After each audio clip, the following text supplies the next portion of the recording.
sore Bapak Ibu semua.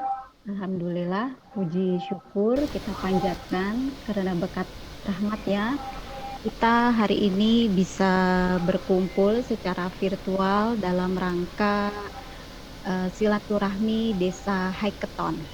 Desa Haiketon ini merupakan ajang kompetensi nasional menyambut transformasi digital dan menyambut terangnya Indonesia di bidang telekomunikasi. Mungkin di sini sudah hadir Bapak Ibu dari Kementerian Komunikasi Informatika RI, Dirjen Aplikasi Informatika ada ya? Mas Bambang yang mewakili. Mas Bambang. Mas Bambang. Baik, kemudian Dirjen Pembangunan Desa Tertinggal, Kementerian Desa Pembangunan Daerah Tertinggal dan Transmigrasi RI yang mewakili belum bergabung. Kemudian ada Pak Imam ya? Ya, Iman. Iya, Pak Iman. Kemudian dari Direktur Utama Badan Aksesibilitas Badan Telekomunikasi dan Informasi Bakti RI. Belum ya? Pak Odi yang mewakili katanya mau datang. Pak Odinya belum bergabung ya, nanti mungkin bisa menyusul. Kemudian dari staf khusus Kementerian Desa Pembangunan Daerah Tertinggal dan Transmigrasi. Itu Pak Iman itu. Oh, ini ada di. Pak Iman. Oh, ini ada di. Ya, kemudian ada Bapak Ono Wepurbo, PhD. Sudah ada ya Bapak, terima kasih. Kemudian Bapak Nizar Patria, mungkin yang mewakili dari Direktur Kelembagaan PT Pos Indonesia. Belum ya? Belum. Sudah Pak Basuki. Pak Basuki. Tadi. Baik, Pak Basuki. Kemudian dari Direktur Pemberdayaan Informatika, Direktorat Aptika Kementerian Komunikasi dan Informatika. Belum ya? Udah Mas Betri, Mas Bambang Trisantoso. Mas Bambang di sini belum. Oh ya, ada ini ya, Pak Bambang Trisantoso ya. Kemudian Bapak Irman Meilandi, Direktur IP2DK.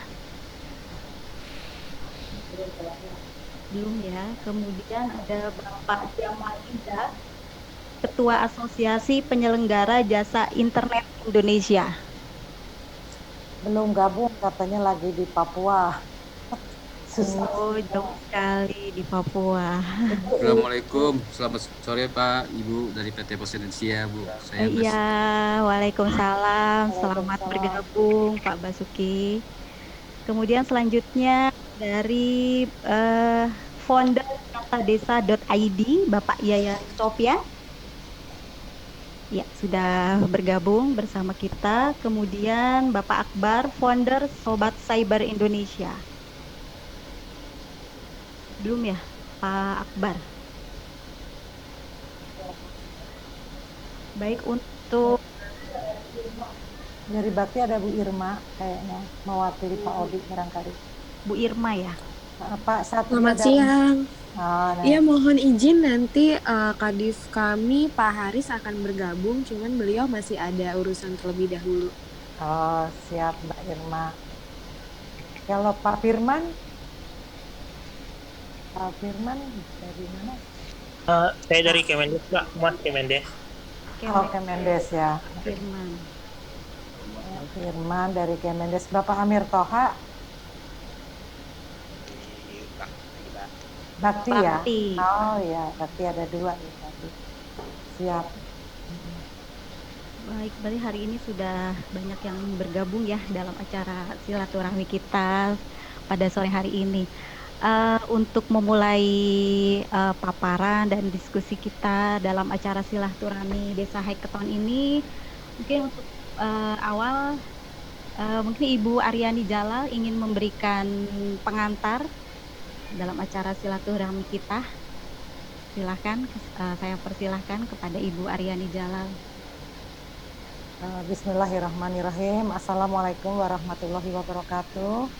Salam sejahtera semuanya, dan kita sangat bersyukur bisa dipertemukan pada hari ini, tidak kurang suatu apapun. Salam sehat semuanya.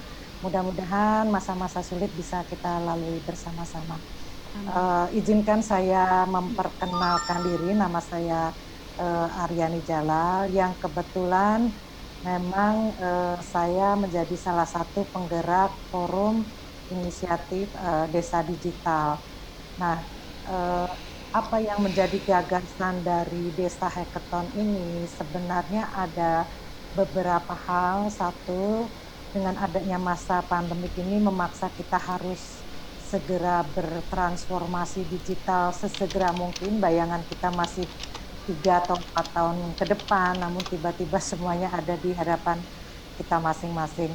Nah, terus yang kedua juga saya melihat fenomena untuk pembelajaran jarak jauh ini, terutama di desa-desa ini sangat keteteran ya. Artinya apa yang sudah dikerjakan ataupun dilakukan oleh pemerintah dalam temuan-temuan ataupun exposure dari pengalaman kami masih cukup memprihatinkan. Artinya banyak yang tidak bisa mendapatkan akses internet dengan baik, dan kemudian apa yang menjadi bantuan dari pemerintah ini tidak bisa digunakan secara maksimal, jadi uang dan lain-lain. Nah, hal lain terkait juga dengan adanya pemerintahan desa yang fenomena website desa ini sebenarnya udah terjadi beberapa tahun lalu, namun kami mencoba untuk mengeksplor lebih lanjut. Ternyata banyak sekali website desa yang dinyatakan menang oleh tingkat kabupaten, tapi begitu kita cek lagi di internet itu ternyata sudah 404 ataupun sudah tidak bisa diakses. Nah, atas dasar website desa sebagai layanan informasi dan juga pelayanan, barangkali ada hal-hal yang kita bahas bersama soal KPI atau benchmark dari website desa sebagai fungsi pemerintahan desa, pelayanan, dan keberlanjutan. Nah, ini yang kemudian menjadi concern di kita, karena sejauh ini belum ada dari pemerintahan ataupun dari Kemendesa ataupun dari Kemendagri untuk bisa memberikan benchmark atau KPI terhadap tata kelola pemerintahan dan aksesibilitas di website desa. Nah, kedua, mengenai aplikasi-aplikasi yang saat ini sudah tersebar di Play Store ataupun yang berbasis website, kita lihat masih belum memiliki fungsi-fungsi ataupun hasil yang maksimal sebagai satu perusahaan startup. Memiliki gagasan bagaimana ini bisa memoles perusahaan startup buat desa.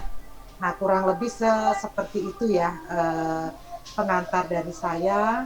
Nah, barangkali kami minta untuk teman-teman di sini dari pemerintahan, dari para praktisi, dan juga penggiat yang masukan mengenai hal-hal apa sih yang sebenarnya menjadi concern kita untuk yang saya sebutkan tadi, terutama untuk benchmarking dan keberlanjutan.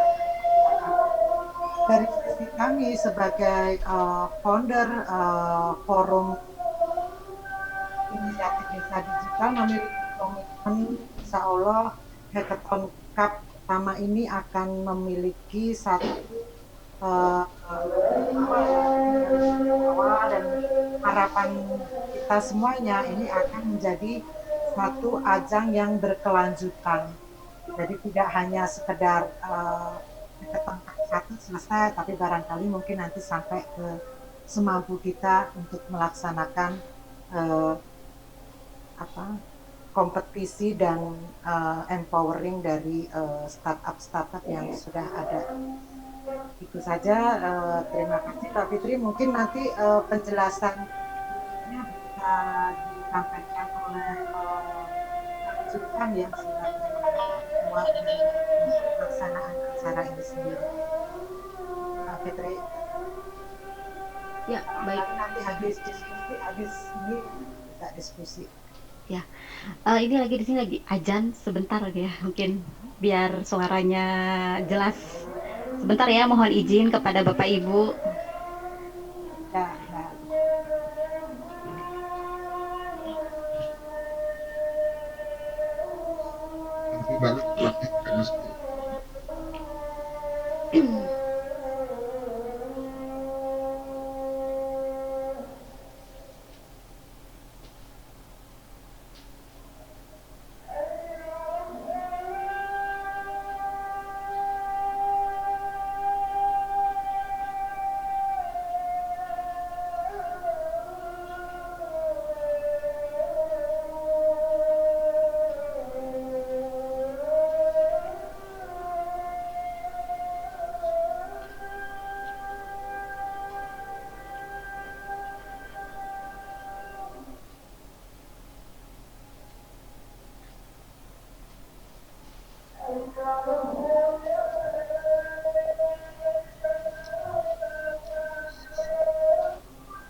Baik, terima kasih kepada Bapak Ibu yang sudah berkenan untuk sedikit menunggu. Selanjutnya mungkin kita akan mendengarkan paparan tentang Desa Hackathon itu tersendiri. Saya berikan waktu dan tempat kepada Bapak Zulfan untuk memberikan paparan tentang Desa Hackathon. Saya persilahkan. Oke, terima kasih sebelumnya kepada moderator yang sudah melakukan acara ini. Jelas ya suaranya? Ya, jelas. Oke. Baik. Terima kasih Bapak-Bapak, Ibu-Ibu sekalian. Perkenalkan, saya Zulfan Kurniawan. Saya di sini sebagai salah satu penggagas juga akan adanya Desa Hackathon ini. Dasar pemikirannya mungkin sudah disampaikan Mbak Ari tadi tentang apa latar belakang kita menyelenggarakan Desa Hackathon ini. Nah, mungkin saya akan langsung ke paparan saja. Kurang lebihnya hampir sama dengan apa yang sudah disampaikan oleh Mbak Ari tadi. Cuma ini saya secara teknis akan menambahkan beberapa saja.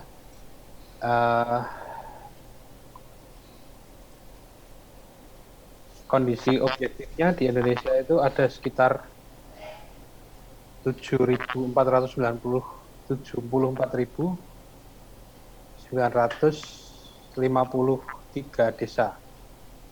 Gitu. Nah, dari yang sudah mempunyai katakanlah kalau untuk website desa ini yang sudah punya domain desa.id, karena ini yang dinyatakan sudah diresmikan oleh pemerintah berdasarkan undang-undang desa itu baru sekitar 11.854 domain.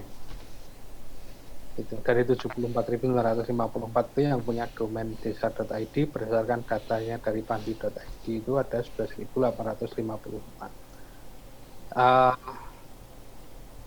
Kalau kita bicara apakah website desa ini penting, saya bisa tidak. Mungkin penting bagi desa-desa yang ingin mempromosikan potensi desanya, mungkin yang memang sarana informasinya itu sudah bagus gitu ya. Itu mungkin bisa menjadi penting, tapi bisa juga menjadi tidak kalau memang dikehendaki juga tidak gitu. Tapi kalau 11.000 hanya 11.000 ini rasanya kok masih kecil ya, itu masih sangat sedikit. Apakah yang butuh website desa itu hanya 11.000 itu? Saya kira kok tidak gitu, karena kalau kita lihat di beberapa website desa yang sudah ada, mungkin ini di sisi pengelolaan website, di sisi bagaimana menempatkan SDM yang bisa mengelola website itu gitu. Mungkin sekedar itu saja. Nah, justru dari Desa Hackathon ini salah satu yang ingin kita sasar adalah ingin menyemarakkan itu gitu. Bagi desa yang belum, semoga bisa ikut join itu. Bagi yang belum memiliki juga supaya turut atau mau untuk memiliki gitu. Tapi ini kan sebetulnya semuanya masih bersifat voluntary, belum mandatori. Secara undang-undang memang tidak dimandatkan. Nah, karena terus terang di Kemen Desa sendiri kan sudah ada sistem informasi desa yang bisa diakses siapapun gitu. Kalau cuma untuk sekedar tahu data desa sih ya tinggal ngakses ke situ sudah beres gitu. Tapi kan bagaimana ini Desa Hackathon ini mampu merangsang beberapa desa ini untuk segera sadar digital gitu. Itu dulu sih landasan dari kita, itu dulu. Nah, seperti pada umumnya tentu di dalam sebuah hackathon tentu ada beberapa yang dilombakan.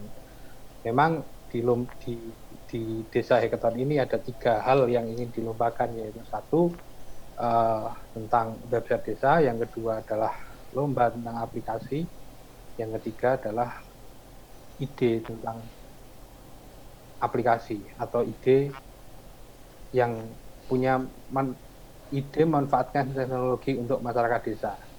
Itu khusus untuk lomba, untuk bagaimana ide besar itu dikhususkan untuk siswa atau siswi SMK. Nah, Desa Hackathon sendiri mungkin nanti ini file bisa saya share saja untuk bagaimana kira-kira melihat dengan lebih jelas dan lebih kira-kira background kami seperti apa untuk mengadakan lomba Desa Hackathon ini. Nah, dari rangkaian kegiatan ini kami berharap apa yang dari awal kan memang sebetulnya transformasi digital ini kan ditujukan untuk seluruh masyarakat Indonesia supaya mendapatkan manfaat sebesar-besarnya dari itu. Nah, itu makanya kenapa kok website desa butuh benchmarking, ada kompetisi aplikasi untuk masyarakat desa dan kompetisi ide besar, supaya ya itu merangsang itu semua. Uh, terus terang ini belum harus sampai ke seluruh desa di Indonesia harus punya website, belum seperti itu juga, karena memang butuh atau enggak kita kan juga belum memetakan dengan benar gitu loh. Apakah setiap desa betul-betul butuh website? Belum tentu. Kalau nggak ada yang mau ngurus, kalau nggak ada yang mau apa, gitu. Tapi kalau kita berangkat lagi dari di awal bahwa desa ini masa depan Indonesia, maka seyogianya ya dengan transformasi teknologi yang ada, bagaimanapun juga desa sudah harus memiliki landasan digital semua gitu. Entah mau bagaimana ikut Kominfo atau mau ikut caranya Pak Ono, ya itu terserah kreasi masing-masing gitu ya. Tapi bagaimana ini supaya digitalisasi desa ini menimbulkan manfaat untuk masyarakat desa gitu.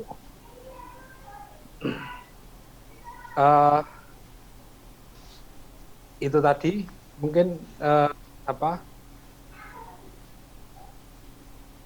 terus untuk pelaksanaannya kira-kira kami akan mulai ini di bulan Desember sampai Februari ini adalah tahapan sosialisasi, kemudian di bulan Januari Februari adalah sudah masuk pembukaan lomba, pengumumannya di bulan Maret, itu seperti bisa dibaca di sini, bahwa tahapan yang akan kami lakukan dari berbagai perlombaan tadi, misalnya website desa, nanti pengumuman kontestan, kita target 100 kontestan dari website desa itu di bulan Maret. Begitu juga di lomba aplikasi dan lomba ide besar. Kemudian nanti masuk babak penyisian di bulan Maret juga, itu babak penyisian dan Q&A. Kemudian setelah ditentukan adalah coaching berapa kontestannya di bulan April dan pemenangnya di bulan April. Gitu. Jadi mungkin perlombaan ini berlangsung selama kira-kira 4 bulan.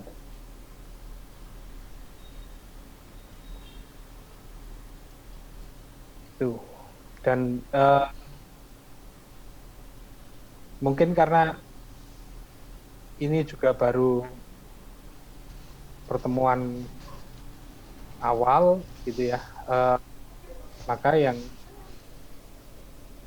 sebagai penggagas itu mungkin kami juga akan terus melakukan sosialisasi untuk acara ini. Mungkin itu dulu dari saya. Mohon tanggapan dari bapak-bapak semua. Assalamualaikum warahmatullahi wabarakatuh. Waalaikumsalam. Terima kasih kepada Pak Zulfan yang sudah memberikan pemaparannya. Baik, kepada Bapak Ibu, mungkin ada yang ingin memberikan sumbangsih pemikiran, saran untuk keberlangsungan Desa Hackathon ini. Saya persilahkan. Mungkin kita diskusi saja. Silahkan kepada Bapak Ibu.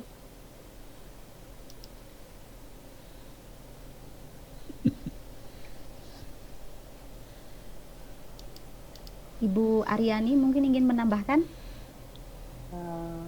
Saya rasa cukup ya, hanya kemudian kalau dari sisi materi banyak hal yang masih kita develop ya, terutama untuk kategori penjurian dan juga KPI-nya kan seperti apa. Nah itu secara teknis itu saya butuh terutama untuk ekspertis Pak Ono dan teman-teman dari Bakti dan juga dari Kemendesa. Tentunya butuh masukan ya, kira-kira penilaiannya yang menjadi indikator sebuah website desa itu seperti apa idealnya. Nah itu kita butuh masukan lah tentunya. Terutama juga dukungan-dukungan terhadap pelaksanaan acara ini ya. Karena ini kan sifatnya juga bukan satu kegiatan keprojekan, ini memang satu inisiatif dari kegelisahan para penggerak desa dan juga teman-teman yang punya perhatian khusus terhadap aksesibilitas terutama di masa-masa pandemi ini. Jadi tentunya dukungan dari pemerintah ini sangat diharapkan ya, dari Kemendesa, dari Bakti, dari Kominfo. Semoga juga bisa kolaborasi karena pengalaman saya sendiri sebenarnya di sistem pemerintahan ini agak sulit menggabungkan lintas sektor ya.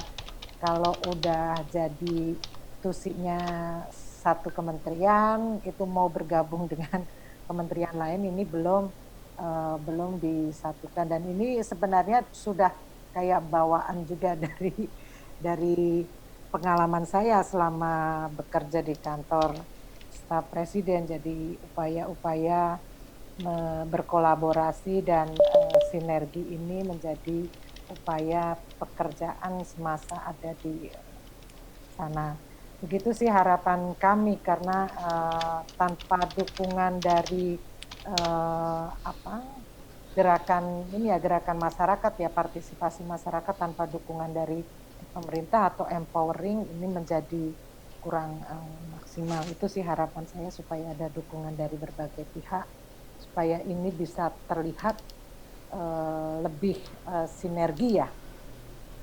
Itu sih Mbak Fitri, mungkin dari teman-teman, dari Pak Ono, dari Mas Iman, yang dari PDP dan Bakti, kami minta masukannya lah supaya ini bisa berjalan dengan baik. Baik, mungkin saya sesuai di undangan ya, saya akan minta tanggapannya kepada Bapak Ibu. Ya. Mau jalan, kayaknya. Oh.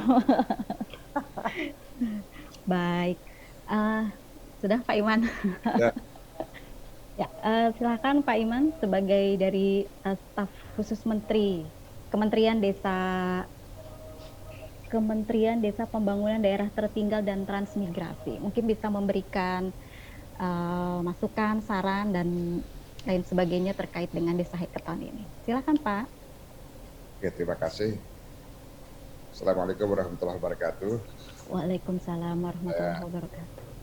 Yang saya hormati para narasumber dari penyelenggara Desa Hackathon. Salam hormat untuk Pak Ono Purba, ada Mas Yayan Sofian, terus Pak Sulpan Kurniawan, dan teman-teman dari Kementerian Kominfo dan dari Bakti, dari Dirjen PDT juga ada di sini. Terima kasih atas undangannya. Pada prinsipnya kami Kementerian Desa mendukung ide lomba Desa Hackathon yang diinisiasi oleh teman-teman. Ini paling tidak bisa menjadi trigger untuk menyemangati desa-desa agar lebih inovatif dan produktif. Nah, memang ada beberapa desa, ada beberapa pegiat dan kepala desa yang memang sudah memulai sebenarnya bikin aplikasi, masuk bikin situs desanya. Akan tetapi memang banyak sekali yang kita temukan situs desa itu yang website desa itu yang mati karena memang tidak dikelola dengan baik. Maksudnya tidak dikelola dengan baik itu, jadi kan faktanya di daerah itu ada orang yang menawarkan jasa bikin website desa, kemudian bayar sekian, yang bisa ditinggal. Jadi tidak ada transfer of knowledge-nya di situ, sehingga ketika masa berlakunya sudah habis, nggak diupdate ya menjadi mati. Nah, karena itu perlu, yang terpenting menurut saya di samping juga mendorong agar munculnya inovasi dan kreativitas di desa itu juga adanya semacam transfer of knowledge. Nah, harapannya lomba Desa Hackathon ini bisa menginspirasi desa-desa di seluruh Indonesia untuk benar-benar aktif merespon perkembangan zaman yang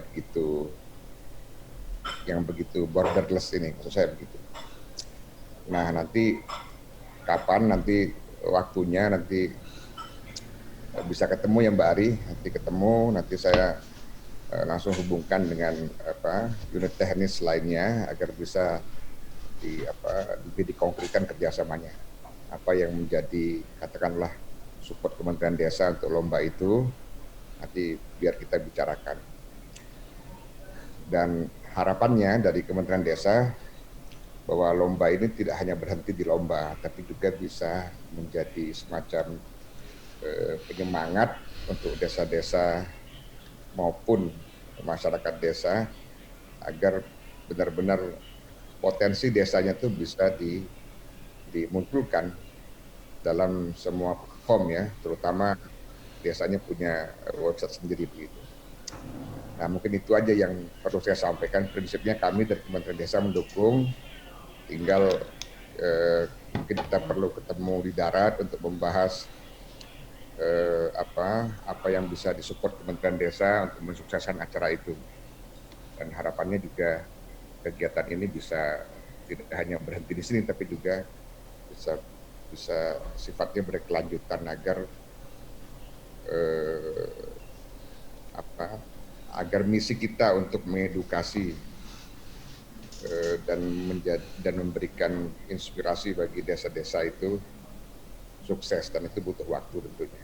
Seperti saya bilang tadi, mungkin tadi laporan Mas tadi yang cerita soal 11.000 desa punya website, tapi yang aktif cuman nggak banyak gitu kan. Jangan-jangan website itu kadang beli. Ada orang datang ke desanya, Pak, ini ada website nih Pak, ya udah bikinkan, bayar sekian, harus selesai. Nah, kami tidak ingin bahwa apa yang terjadi di desa itu tidak berhenti di hanya sekedar proyek, tapi juga ada disesuaikan dengan kebutuhan desanya. Jadi memang perlu dilatih masyarakat desanya, anak mudanya untuk bisa memproduksi, bikin website maupun bikin aplikasi gitu ya. Nah, sehingga paling tidak ketika website atau aplikasi yang dibuat itu bisa dikelola secara mandiri oleh masyarakat desa setempat. Mungkin itu yang bisa saya sampaikan. Terima kasih Bapak Ibu sekalian. Sekaligus saya mohon undur diri karena ada kegiatan lainnya. Di situ ada teman-teman yang pegiat desa, ada Mas Yayan Sofian, itu ahli media lah, IT juga. Salam hormat dari saya. Wassalamualaikum warahmatullahi wabarakatuh. Waalaikumsalam warahmatullahi wabarakatuh. Terima kasih Pak Iman atas waktunya. Semoga nanti bisa jadi masukan untuk kita semua ya, khususnya untuk di acara Desa Hackathon ini. Baik, selanjutnya saya persilahkan kepada Direktur Utama dari Bakti RI. Dari Bakti mungkin ada Bapak Ibu bisa untuk memberikan masukannya kepada kami. Ibu Irma. Selamat siang. Dengan Satrio. Oh ya. Ya. Oh ya. Maaf, baik, mungkin Pak tadi Mbak Irma meminta saya untuk mewakili ya. Oh ya. Ya. Terima kasih. Saya Satrio dari Bakti ya. Memang tadi menarik sekali idenya mengenai hackathon ya. Kalau menurut kami ini perlu didukung dan tentu saja perlu dilakukan langkah-langkah yang lebih konkret ya. Karena memang pengalaman kami sendiri dari Bakti memang biasanya yang menjadi hal yang perlu kita perhatikan adalah konten dari aplikasi atau website itu sendiri. Karena kalau memang aplikasi itu dibuat atau website dibuat baik, namun kontennya juga tidak begitu menarik, tentu saja nanti akan ditinggalkan oleh usernya. Nah, pengalaman kami memang banyak hal yang bisa dilakukan, yaitu dengan bagaimana memberikan dukungan capacity building kepada para pelaku atau para anak muda di desa untuk bisa memanfaatkan website tersebut dengan konten-konten yang bisa di-create secara mandiri. Nah, salah satunya memang dengan sistem kompetisi seperti yang akan dilakukan ini. Biasanya juga dilakukan dengan cara misalnya melakukan kompetisi-kompetisi pembuatan video-video ringan misalnya tentang desa misalnya, ataupun misalnya bisa juga dengan kompetisi tentang konten e-commerce ya, apa saja yang bisa dilakukan di antara mereka sehingga terjadi kolaborasi yang dinamis sehingga memang mereka bisa memanfaatkan platform yang ada. Memang itu yang pengalaman yang kami lakukan selama ini. Dan memang kadang-kadang faktor internetnya itu sendiri memang cukup dominan ya, karena tentu saja aplikasi tidak akan berjalan dengan baik apabila tidak didukung oleh konektivitas yang bagus. Namun sebaliknya konektivitas bagus juga tidak akan ada artinya apabila kontennya sendiri tidak mendukung. Sehingga memang dua hal ini perlu terus dikembangkan. Di Bakti sendiri memang ada program bagaimana kita mengkolaborasikan antara badan usaha milik desa dengan ISP ISP yang berminat untuk berkomitmen membangun desa di daerah tersebut. Biasanya memang dimulai dari kerjasama bisnis. Namun nanti setelah kerjasama bisnis itu akan terbangun ekosistem digital yang lebih kuat sehingga nanti konten-konten yang ada itu bisa lebih berkembang. Dan Bakti biasanya akan mendorong dari sisi bagaimana konten itu bisa dikembangkan melalui program-program pelatihan, workshop, seminar, dan juga training-training yang dilakukan secara berkesinambungan. Nah, saya kira itu yang bisa disampaikan. Tentu saja kami akan mendukung dan mungkin bisa ditindaklanjuti dengan hal-hal yang lebih konkret lagi sehingga program ini bisa berjalan dengan baik. Terima kasih. Salam untuk Pak Ono. Mudah-mudahan juga bisa memberikan arahannya. Terima kasih. Makasih Pak Satrio. Iya, baik, terima kasih Pak. Selanjutnya saya ingin mendengar dari Bapak Ono W. Purbo, PhD, sebagai tokoh internet society internasional. Ilah. Purba, udah ganti jadi Purba, bukan Purbo kan? Tokoh besar ini, Pak. Ya, betul. udah ganti jadi Purba saya. Izin ini dong screen sharing biar gampang. Boleh, tolong Mbak Fitri itu screen sharing. Ya. Oke, sambil nunggu, masih belum? Iya, terima kasih, selamat siang semuanya. Assalamualaikum warahmatullahi wabarakatuh. Usul yang pertama gini deh, kalau boleh saran jangan webnya yang diarah gitu. Jadi judulnya jadi Hackathon Desa Digital, supaya tidak harus web. Bisa tadi kayak kata Pak Satrio, bisa konten, video, mungkin bisa aplikasi, apa segala macam. Jadi lebih lebar daripada web gitu. Kalau mau web, syukur. Mau video boleh, apa segala macam boleh. Jadi saran pertama, judulnya jangan web. Kalau web jadi mati ntar. Kita terpaku dengan web. Oke, itu aja sih. Nah, saya akan gambar sama cerita-cerita ya. Jadi kemarin sama teman-teman Mastel, kita ngobrol sama teman-teman Bakti sih sebenarnya, ada Bu Irma kalau nggak salah waktu itu. Pak Doni dan teman-teman di Bakti. Intinya dasarnya fondasinya adalah kita mau ngasih apa ya? Knowledge lah. Knowledge susah banget sih nulisnya. Knowledge. Ya, ilmu.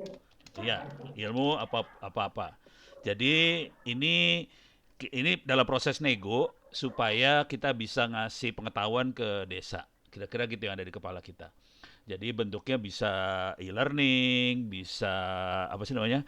Bisa video apa segala macam. Jadi ini di belakang ini semua ini ada yang melakukan negosiasi nih Mastel, ada Bakti dan lain-lain. Jadi kita mau melakukan yang ini. Oke, ini satu yang sedang berjalan nih. Ini saya ngasih tahu apa yang terjadi aja, petanya seperti apa. Nanti ini bentuknya e-learning, bisa e-learning. E-learningnya sebagian udah jalan. E-learning ada di Ono Center, ada di Mastel Digital Academy juga ada. Jadi ini e-learningnya maunya di free-in juga, orang bisa akses. Nah, kemudian saya sendiri adalah juri di Satu Indonesia Award. Ini sekedar sharing dikit yang kita nilai dari suatu proses kompetisi. Kalau di Satu Indonesia Award itu ada beberapa motivasi, terus apa sih namanya, kesulitan. Ini ada 5 sih.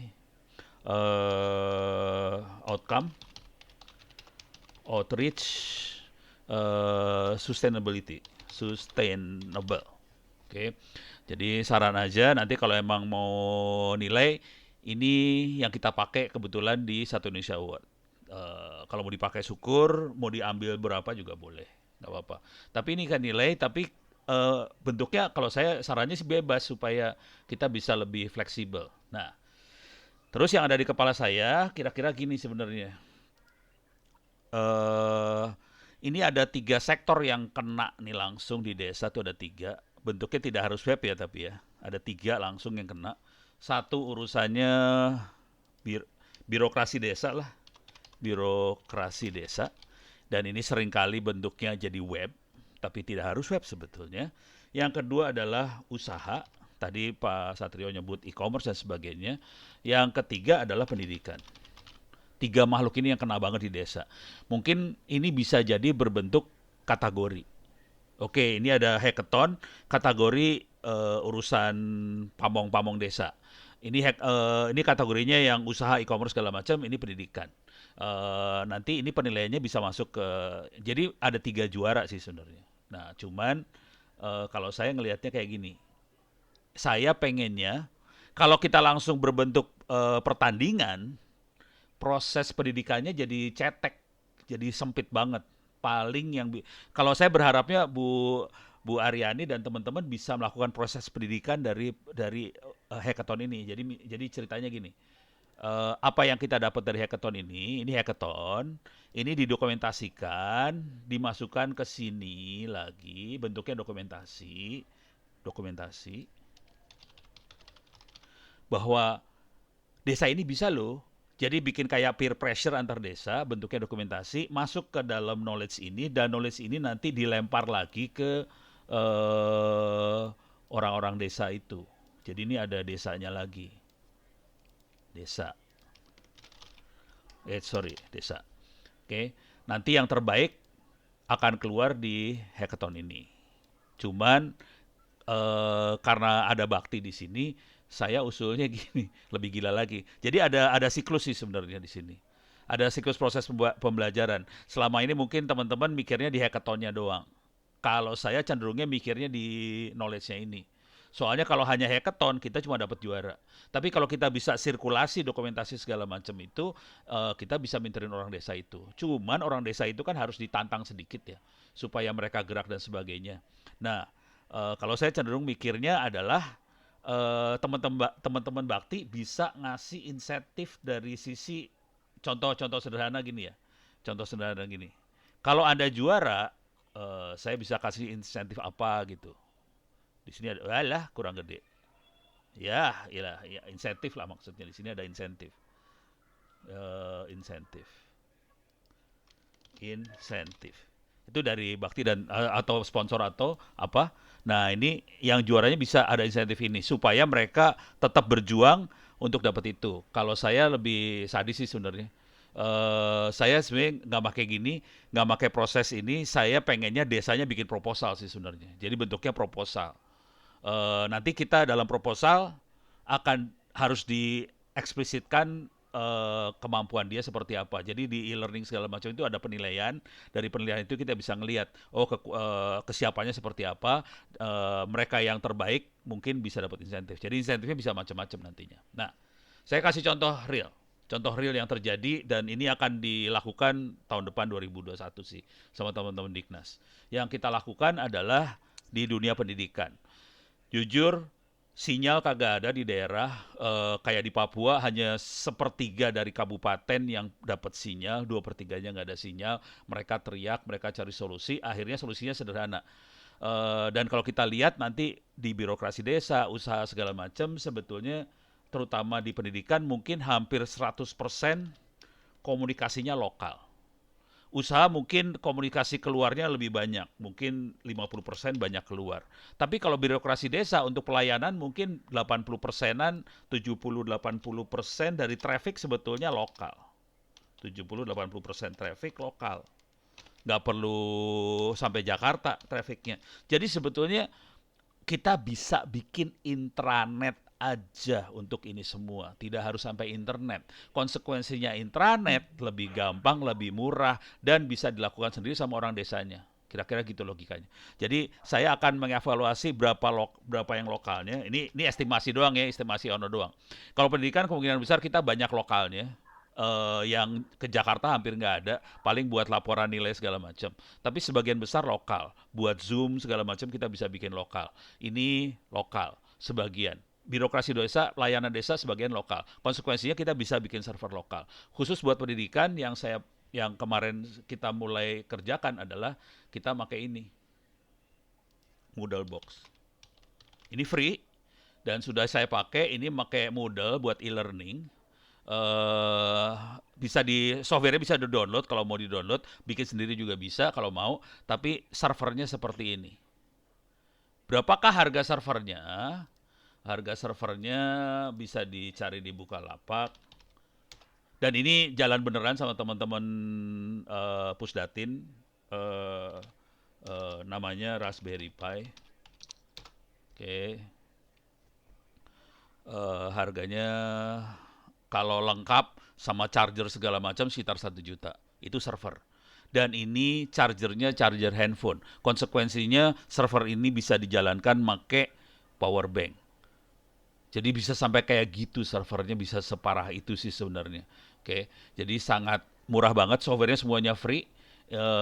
Ininya relatif murah, lebih murah daripada handphone harganya.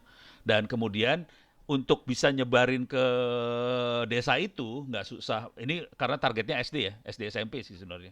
Kalau SMA mungkin udah ada di kota, internetnya udah ada. Tapi SD SMP kan masih ada di desa. Jadi kita buat nyebarinnya kita pakai ini sih. Sorry, salah. Oke. Saya akan coba masuk ke desa langsung, pakai Google Map, nyari desa. Saya akan ke Papua ya. Papua. Oke. Saya akan cari ke Papua yang di gunung langsung, biar pasti nggak ada sinyal lah di situ mah. Daerah-daerah sini nggak ada sinyal, itu di Jayawijaya parah banget sinyalnya. Saya akan cari misalnya SMP. Oke, cari SMP sembarangannya. Ini ada berapa SMP langsung keluar di situ. Di sini sinyal lebih parah sih, yang daerah sini. Oke, saya akan ambil SMP sini koordinatnya.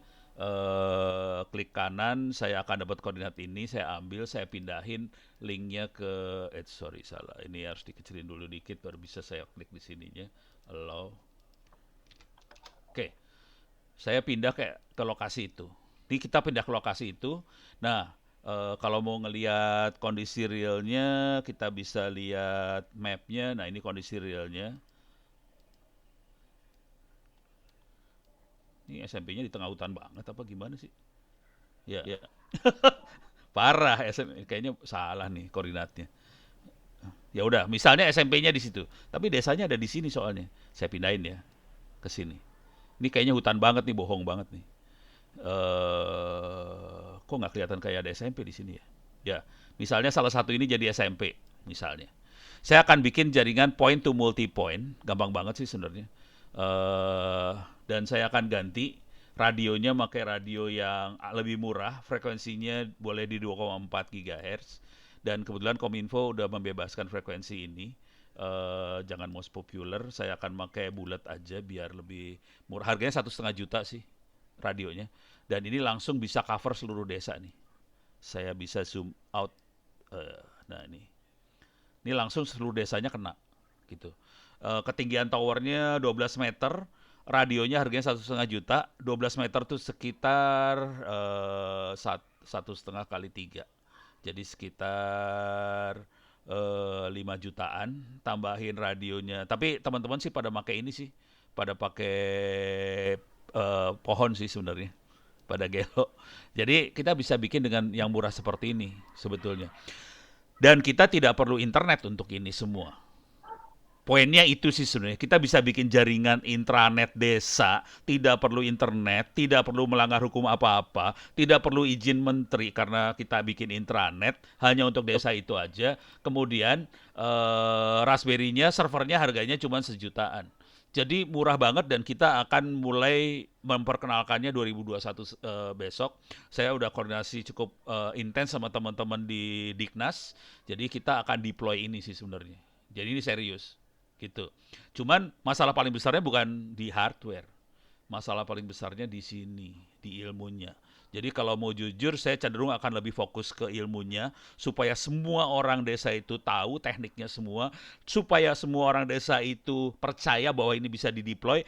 Jadi apapun yang dikerjakan di sini didokumentasikan, dan orang desa itu percaya bahwa ini bisa dideploy. Mudah-mudahan mereka bisa mengeluarkan uangnya masing-masing pribadi untuk ini semua. Akibatnya kita bisa menjamin bahwa ini akan sustainable. Ini yang lebih penting sih, sustainable-nya.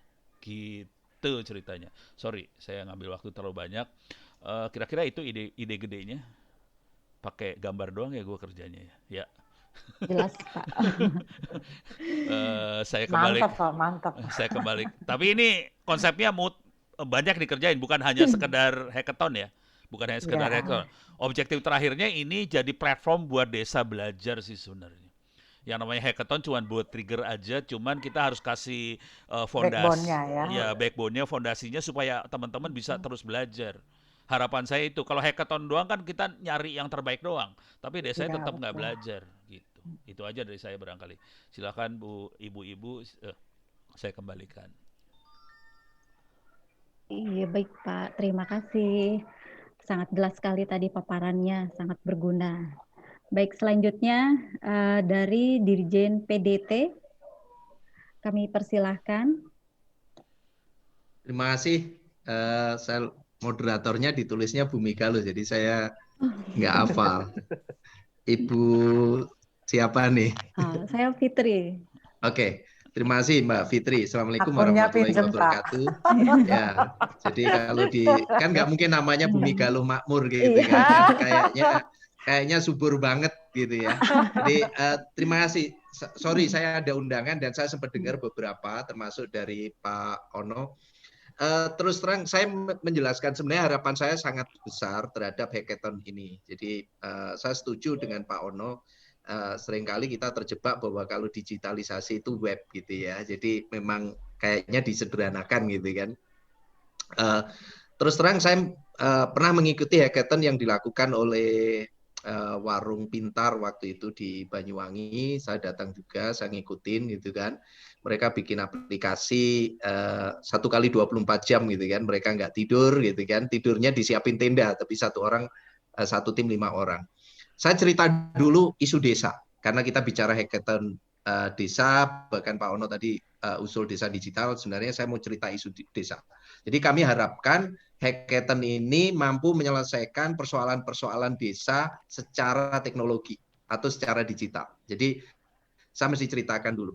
Jadi sebenarnya kalau kita bicara mengenai, kita selalu dibilang gitu kan Indonesia kaya dan sebagainya, saya pikir itu benar. Tetapi kaya itu kalau sudah menjadi sudah dimonetasi dalam bentuk uang, sudah dijual atau apa dan sebagainya. Jadi kita punya isu adalah kalau kita bicara mengenai komoditas, kita itu punya isu rendahnya skala ekonomi. Karena rata-rata petani kita hanya punya 1/4 hektar. Kita bicara di Papua, kita bicara di NTT dan sebagainya, kita sulit sekali untuk mengembangkan satu komoditas yang cukup besar karena selalu berbenturan dengan hak ulayat. Rumit sekali dan lama sekali kita menyelesaikan untuk mengumpulkan di dalam satu keluarga mereka sendiri gitu ya. Jadi lemahnya akses pasar karena itu tadi skalanya kecil-kecil, jalur distribusi yang panjang, rendahnya sarana pasca panen. Pasca panen kita tentunya juga butuh juga teknologi gitu ya, dan kesulitan permodalan. Jadi sebenarnya begini, karena kecil-kecil berarti bagaimana ini membangun skala ekonomi. Kalau terjadi skala ekonomi, investor mau masuk. Nah, kami sangat berharap bahwa saya dulu belajar mengenai perencanaan pembangunan karena sebelum tahun 2015 saya masih di Bappenas, sebelum pindah ke Kementerian Desa. Kita itu selalu belajar kalau kita bikin itu selalu hamparan-hamparan bahwa sekarang itu secara teknologi, secara digital yang disebut dengan konsolidasi lahan untuk mencapai satu skala ekonomi tidak harus di dalam satu hamparan. Secara teknologi bisa dibuat konsolidasinya, gitu kan? Nah, dengan begitu nanti akses market akan lebih mudah. Nanti tentunya saya akan bicara soal kesulitan akses internet dan sebagainya dan upaya yang sudah kami lakukan. Nah, dengan begini, ini bagaimana kita bisa melakukan konsolidasi ekonomi. Dan sebenarnya kami sudah punya kelembagaan di level desa. Cuma persoalannya kadang mereka orang desa berpikirnya pada skala ekonomi mereka. Bagaimana mereka bisa menjaring, bagaimana desa-desa ini bisa bekerja sama secara digital untuk mengembangkan satu skala ekonomi. Kalau itu cuma hamparan, mengatur petani di Amerika lebih mudah. Karena hamparannya ribuan hektar, hanya dengan 1-2 orang. Kita ribuan hektar itu kira-kira bisa 5.000 orang gitu kan, bisa 10.000 orang. Nah, ini bagaimana teknologi bisa melakukan konsolidasi. Dengan begitu investor akan mudah masuk. Kalau investor mudah masuk, gitu kan, otomatis ongkos produksi bisa ditekan, ada kepastian pasar, dan tentunya stabilitas harga. Dan yang paling penting, dengan market yang bisa kita jangkau, akhirnya petani-petani yang sudah terkonsolidasi ini mereka tahu produksi apa yang harus dilakukan, kualitasnya seperti apa, karakter dari marketnya seperti apa dan sebagainya. Ini yang sebenarnya harapannya mampu memecahkan ini. Dalam skala mikro, misalnya UMKM di dalam skala desa. Ya, saya sampaikan, kita ini kalau kita bicara UMKM itu mulai dari Papua sampai ke Aceh sana, itu keripik pisang semua. Keripik singkong, keripik talas, keripik pisang, dan sebagainya. Dan skala usahanya mereka kecil-kecil. Dan ini tidak bisa dikonsolidasi. Bagaimana secara teknologi, ini bisa dikonsolidasi secara digital. Jadi ini yang bisa menjadi satu solusi. Rani bisa ditampilkan di slide berikutnya mengenai bisnis model yang selama ini kita kembangkan dan kita jalankan. Kami sudah menjalankan seperti ini, ada yang sudah berhasil, ada yang masih menunggu berhasil. Jadi saya tidak mengatakan gagal karena memang masih proses. Yang bisnis model, ada skema yang sebenarnya saya sudah gambarkan.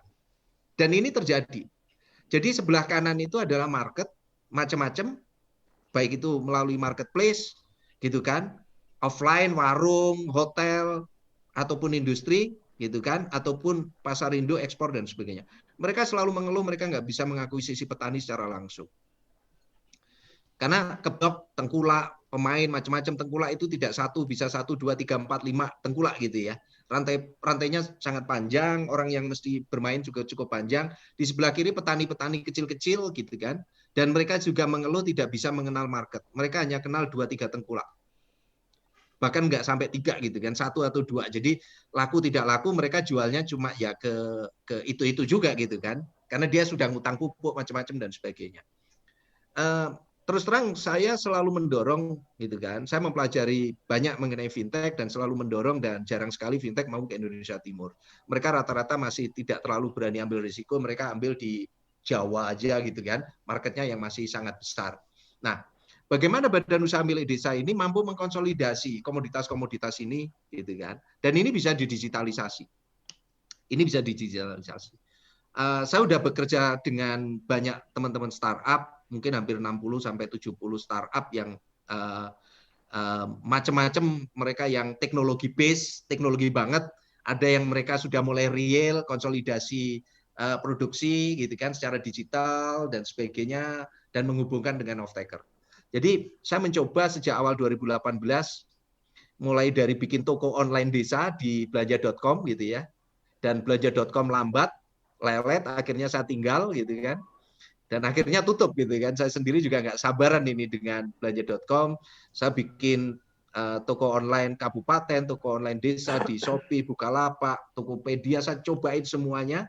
Bahkan di Tokopedia kita bikin Tokopedia Center di kecamatan-kecamatan untuk bagaimana mengedukasi literasi digital dan mereka bisa menjual gitu kan. Walaupun kepentingan Tokopedia tentunya menggunakan itu menjadi akses untuk jualan, tetapi saya balik bagaimana saya mengedukasi orang untuk bisa onboarding di platformnya Tokopedia dan sebagainya. Dan semuanya saya lakukan. Semuanya saya lakukan. Termasuk di bidang pendidikan, kesehatan, dan sebagainya.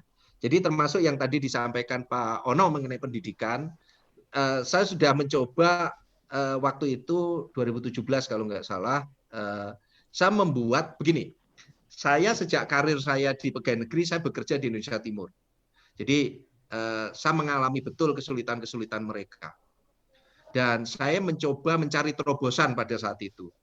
Saya sampaikan kepada teman-teman, Indonesia Timur itu masalahnya nanti adalah tidak ada guru. Guru direkrut setiap tahun dan selalu mereka hanya setahun 2 tahun habis itu kabur. Waktu itu saya mencoba mencari solusi. Gimana caranya satu guru bisa ngajar 3 kelas? Banyak orang ketawa karena gini, pattern kami di pemerintahan, kalau tidak ada guru ya rekrut guru. Solusinya selalu begitu, nggak ada guru rekrut guru. Saya sampaikan ke teman-teman, ini nenek-nenek juga tahu kalau nggak ada guru rekrut guru. Tapi siapa yang mau tinggal di pedalaman? Bu Aryani mau tinggal, Ibu Fitri mau tinggal di pedalaman, saya kirim nih ke Pegunungan Tengah Papua sana gitu kan misalnya. Siapa yang mau tinggal? Jadi waktu itu saya mencoba mencari solusi, gimana satu guru bisa ngajar 3 kelas? Toh materi pembelajaran itu kan nggak berubah dari tahun ke tahun kan, gitu kan? Materi pelajaran itu kan nggak galau gitu kan, dari tahun ke tahun ya tetap aja. Makanya saya membuat sistem waktu itu, bagaimana online ini kita offline kan.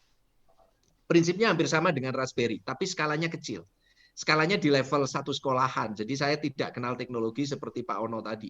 Saya pikir saya nanti akan ketemu dengan Pak Ono untuk belajar banyak bagaimana online yang di offline kan itu. Jadi saya mengenal istilahnya adalah online, saya offline kan. Saya gandeng Zenius Kuiper. Kenapa? Mereka punya platform, mereka punya materi pembelajarannya dan sudah digital. Gitu kan? Saya download, saya masukin ke server, saya bawa ke sekolah, saya pancarkan di satu sekolah hanya modal desktop dan infokus ke layar. Jadi satu guru bisa ngajar 3 kelas. Dan murid-murid sangat antusias karena kalau dengan platform Zenius atau Kuiper gitu ya, kan gurunya beda-beda gitu kan, walaupun rekaman gitu kan. Nah, guru sendiri juga belajar. Waktu itu kita coba ajarin juga mereka mengembangkan teknik-teknik baru, mereka bikin materi-materi pembelajaran yang mereka bisa rekam dan sebagainya. Isunya sama, menjawab persoalan tidak ada koneksi internet, tapi proses pembelajaran tetap berlangsung. Nah, ide-ide begini ini tidak mudah di pemerintahan. Apalagi saya tidak termasuk dirjen yang paling powerful gitu ya. Meyakinkan begini ke Kementerian Pendidikan itu setengah mati Pak Ono, teman-teman semuanya. Itu setengah mati. Semoga sekarang dengan adanya Raspberry, dengan adanya pandemi mereka mulai sadar. Karena selama ini Kementerian Pendidikan nggak ngurus yang seperti ini. Gitu kan, dia menganggap bahwa apa yang mereka lakukan sudah mencapai itu.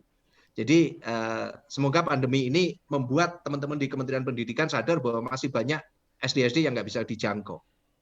Kami sendiri juga sampai membangun asrama sekolah gitu kan dan sebagainya, meyakinkan teman-teman di Kementerian Pendidikan untuk membangun asrama sekolah karena nggak mungkin lah anak-anak SD itu jalan kaki sampai 5 km gitu kan dan sebagainya. Jadi ini terobosan karena memang saya sendiri bekerja selama ini di daerah tertinggal dan notabene Indonesia Timur. Nah, jadi apa yang disampaikan oleh Pak Ono tadi dengan Raspberry, saya pikir ini solusi. Nah, di bidang kesehatan juga sama. Jadi saya ini kan mengalami betul gitu ya, bagaimana di Kepulauan Maluku mereka periksa kesehatan itu susah sekali dan sebagainya. Bidan nggak punya uang, uangnya terbatas untuk berkunjung ke desa-desa. Sebelum ada dana desa. Akhirnya waktu itu saya ketemu dengan Sahati, ini platform untuk konsultasi bidan gitu ya. Tapi mereka masih membutuhkan koneksi internet. Tapi ini sangat bagus gitu kan. Jadi mulai dari buku catatan bidan, mulai kita digitalisasi sehingga pemeriksaan bidan minggu yang lalu, bidan ini meriksanya orang itu kan ratusan. Jadi mereka tidak pernah tahu dan tidak pernah hafal, harus buka catatan dulu dan kelamaan. Jadi waktu itu dengan Sahati kita bikin sistemnya dan sebagainya sehingga laporan catatan sebelumnya bisa memberi notifikasi kepada bidan bahwa potensi masalahnya apa. Dan waktu itu karena kita uji cobanya pada konteks stunting, ada yang sangat mengerikan sebenarnya. Ini hanya di Kabupaten Kupang, di kota Kabupaten Kupang. Jadi artinya ya di sekitar kota Kupang. Dari 23 jumlah bidan, 60 ibu yang kita terapkan dengan aplikasi sistem ini, 5 faktor risiko teratas. Ini ibu-ibu yang pernah hamil pasti merasakan dan nangis. Jadi pada saat itu ibu-ibu gitu kan, teman-teman yang membangun aplikasi ini sampai nangis. Karena apa? 5 faktor risiko teratas. Satu adalah anemia, kedua adalah kekurangan energi kronis, terlalu dekat, terlalu tua, terlalu sering. Jadi terlalu tua, terlalu sering hamil, terlalu kekurangan energi kronis, bayangin. Udah stunting nih pasti. Nah, lama banget kami berbagai cara meyakinkan Kementerian Kesehatan supaya ya tidak harus pakai inilah, tapi paling tidak sistem ini siapapun bisa bangun kok. Ini bukan hal yang mudah, tetapi ide itu yang paling penting gitu kan sebenarnya. Nah, akhirnya lama-lama Kementerian Kesehatan juga mulai terbuka. Jadi saya nggak tahu di sini ada teman-teman Kementerian Kesehatan, mereka selama ini juga asik dengan dirinya sendiri gitu ya. Setelah COVID semuanya sudah mulai menyadari. Jadi sama dengan Kementerian Pendidikan sebelumnya. Nah, ini yang saya coba lakukan terus dan sebagainya. Tetapi juga tidak bisa agresif. Padahal sebenarnya ini bisa ditangkap. Kami hanya minoritas di dalam sistem di pemerintahan ini gitu ya. Kami mencari terobosan-terobosan dan meyakinkan itu di bidang pendidikan, kesehatan dan itu. Sampai saya mencoba semua pejabat di pemerintahan mengatakan silakan jual secara online gitu kan. Pada saat awal-awal saya menikmati, oh asik nih, bisa di Tokopedia, Shopee, Bukalapak dan sebagainya. Semuanya saya coba. Mulai saya ngajarin orang yang tidak punya internet, gitu kan, untuk bisa onboarding mereka mesti jalan kaki dulu dan sebagainya. Mulai yang mereka punya akses internet semuanya udah saya coba. Akhirnya saya mengambil kesimpulan, kalau mereka hanya jualan cabai, di Tokopedia itu di Bukalapak ribuan yang mereka jual cabai. Ini gimana caranya? Saya bolak-balik dengan berbagai cara. Akhirnya saya pada saat COVID awal-awal itu saya menemukan kata kunci. Satu adalah bisnis lokal. Jadi semua platform digital saya sudah coba dan saya tetap lakukan, membuat toko online di Shopee, Tokopedia dan sebagainya, ngajarin orang-orang desa. Tetapi saya mengembangkan WA Store. Waktu itu Lebaran. Jadi saya Lebaran. Sebelumnya waktu puasa saya sempat 3 bulan tinggal di rumah dan saya dikirimin banyak video sayuran dibuangin gitu ya di Malang pada saat itu. Saya berpikir dengan teman-teman gitu kan, terus akhirnya teman-teman muncul ide WA Store, WhatsApp Store. Kenapa WhatsApp Store? Karena pulsanya kecil, karena ini tidak sampai 1 kilobyte, 1 mega. Ya 1 mega ya, saya nggak tahu. Saya nggak terlalu pinter gitu kan. Hanya 900 kilobyte, tidak sampai 1 mega. Gitu kan. Dan waktu itu pas gitu kan teman-teman ngerjain lemburan, dengerin takbiran di komputer, sholat Id itu saya dikirimin menjelang saya sholat Id di rumah, saya bilang oke, saya sholat dulu nanti saya cek kita ini, saya kirim selanjutnya ke teman saya kepala desa di ND, desa Detusuko. Kita kirimkan saya bilang ini kalau kita pakai di Jawa orang akan ngetawain kita. Kita pakai di ND untuk mengoptimalkan bisnis lokal. Saya bilang, ini kalau cuma buat jualan cabai dan sebagainya di ND, nggak mungkin kita bisa di Bukalapak dan sebagainya. Tenggelam dengan merek-merek lain. Jadi mereka jual cabai kering, 1 plastik kecil, daun bawang, 1 ikat, jahe 1 kumpul, saya nggak ngerti juga satuan mereka gitu kan, jahe 1 kumpul ini berapa banyak sih nggak tahu. Tapi ini lokal banget dan surprise mereka bisa menjual di 2 kabupaten. Dan saat ini barusan tadi saya menutup pelatihan dan sebagainya untuk 100 toko online model begini. Saya sampaikan kepada teman-teman bahwa ini menjadi solusi untuk lokal.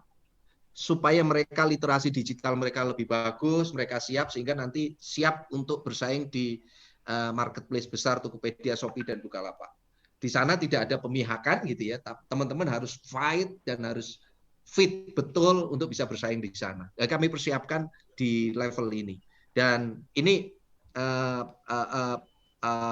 WA Store yang kami lakukan, termasuk untuk desa wisata dan sebagainya. Nah, termasuk uji coba, kami sudah melakukan banyak hal gitu ya, dan ini yang saya sangat berharap sebenarnya Desa Hackathon nanti bisa menyelesaikan yang lain gitu kan. Sebenarnya sudah banyak platform-platform digital yang bisa dimanfaatkan. Termasuk saya mengerjakan e-ticketing gitu kan. Pertama kali di Lombok, Bapak dan Ibu sekalian, kalau teman-teman bisa ditampilkan penyeberangan dari Lombok ke Gili Trawangan pakai tiket sobek. Saya mencoba untuk membuat e-ticketing. Jadi sebenarnya ini sistem yang sebenarnya sangat mudah. Ini hanya soal kemauan di birokrasi saja dan sebagainya. Jadi bisa dilihat gitu ya di video ini nanti bagaimana mereka itu masih pakai tiket sobek. Bayangkan tahun 2021 ada MotoGP gitu ya, seri ketiga, tapi mereka pakai tiket sobek nyebrang ke Gili Trawangan. Saya tanya ke Kabupaten Lombok Utara berapa PAD dari ini, hanya 30 juta setahun. Bisa dibayangkan. Mereka preman begini, mereka dan sebagainya. Nah, wah itu lama banget meyakinkan karena saya berhadapan dengan preman-preman juga gitu kan. Ini yang menjadi tidak mudah dan sekarang agak berhenti karena masih ada pilkada, nanti kami teruskan lagi. Jadi upaya-upaya ini termasuk e-ticketing di desa-desa wisata. Jadi saya memang ngambil tempat-tempat yang memang mudah, tidak mudah. Jadi supaya kami bisa menguji teknologi ini handal atau tidak. Nah, kami sangat berharap sebenarnya Desa Hackathon ini, Hackathon Desa Digital ini harapannya adalah mampu menyelesaikan beberapa isu, gitu kan. Jadi saya bekerja sama dengan teman-teman untuk bikin bagaimana sih penjahit itu bisa. Jadi saya bekerja sama dengan jahitin.com, ngajarin para penjahit di Kupang, di Sumba, supaya mereka jahitin.com ini kan aplikasi mirip Gojek. Kalau Gojek itu motor, kalau jahitin.com ini adalah penjahit. Bapak dan Ibu sekalian pasti kesulitan kan mencari penjahit, itu kan dengan aplikasi ini. Walaupun kita dimanapun, walaupun penjahit itu di gang bisa ketemu, gitu kan. Jadi waktu itu kita uji coba di Indonesia Timur, di Maluku, saya ambil di Sumba, di NTT dan sebagainya. Jadi banyak hal, termasuk kami juga kerjasama dengan Goers untuk memasarkan ini marketplace untuk desa wisata, gitu kan. Jadi saya cobain semuanya dan saya belajar dari ini semuanya karena menurut saya ternyata tidak mudah. Pada saat kita bilang, oke, kita ajarin desa untuk menjual paket di marketplace, pada saat wisatawan datang, ini siapa yang nangkap? Kami harus latih juga tour operator untuk menangkap mereka, gitu kan. Misalnya di Alor sudah dijual, kita buatin paket dan sebagainya, dijual. Loh, ini tour operatornya bagaimana, gitu kan, dan sebagainya. Ternyata banyak hal yang sebenarnya tanpa kita sadari bahwa sebenarnya kita harus menciptakan ekosistem. Jadi tidak hanya teknologi banget gitu ya. Oke, dari sisi itu, tetapi di konkretnya saya entah istilahnya apa, itu juga kita harus lakukan. Sama Bapak dan Ibu sekalian, tadi Pak Satrio juga menyampaikan, saya baru pulang juga dari Kepulauan Togean dari Kabupaten Tujuh Una-Una. Jadi saya dulu dari tahun 2015 sampai sekarang itu selalu komplain ke Bakti kalau tidak ada sinyal internet, sinyal seluler. Atas permintaan kami hampir 200 BTS yang dibangun untuk Indonesia Timur, gitu kan. Nah, dulu saya berpikir kalau ada BTS, ada seluler, itu internet otomatis. Ternyata tidak. Saya baru belajar. Jadi saya belajar terus, saya dalemin. Ternyata harus ada penetrasi internet. Makanya termasuk salah satunya adalah Bumi Galuh ini juga yang di Subang kalau nggak salah. Ini bekerja sama antara Badan Usaha Milik Desa gitu kan dengan internet service provider untuk memasarkan internet gitu kan. Jadi entah itu pakai VSAT, entah itu pakai radio link, fiber optik, terserah apa yang tersedia. Tetapi bagaimana Badan Usaha Milik Desa yang ada di desa ini memasarkan ke desa-desa. Itu kan ada dana desa yang chip in sampai 300 juta, dia bangun tower untuk radio link-nya gitu kan sampai 11 tower. Ada yang di Tasik itu sudah sampai hampir 1 kabupaten dan sebagainya. Yang di Pacamandalan, entah Bapak dan Ibu sekalian tahu, tetapi teman-teman ini hasil kreativitas Bakti, kami juga dukung dan sebagainya, kami keliling terus dan sebagainya. Jadi terus terang sebenarnya ada satu hal yang kami selalu ingatkan. Pada saat kita bicara mengenai digital di desa, itu orang selalu mengatakan website desa. Beberapa kali Pak Menteri mengatakan begini, untuk aplikasi pelayanan birokrasi di desa, sebaiknya jangan dulu. Alasannya apa? Biar orang desa itu ketemu kepala desa, ngobrol, dan sebagainya. Gitu kan? Baru kalau aplikasi itu untuk pelayanan di kabupaten, oke. Berarti bagaimana digitalisasinya? Bagaimana menggerakkan ekonomi desa melalui digitalisasi? Gitu kan? Nah, kalau itu website dan sebagainya untuk promosi, oke. Tetapi kalau pelayanan di desa, ini sebaiknya diharapkan orang desa itu ya datanglah ke kepala desa, karena itu yang kita harapkan mereka masih menjaga interaksi sosialnya. Jadi ini kalau kita perdebatkan bisa panjang, tetapi saya renung-renungkan, saya pikir kok benar juga gitu ya. Kalau di level desa ya sudahlah, jalan kaki ke balai desa, ketemu kepala desa. Tetapi bagaimana digitalisasi ini sebenarnya menggantikan yang pakai kertas menjadi tidak, misalnya.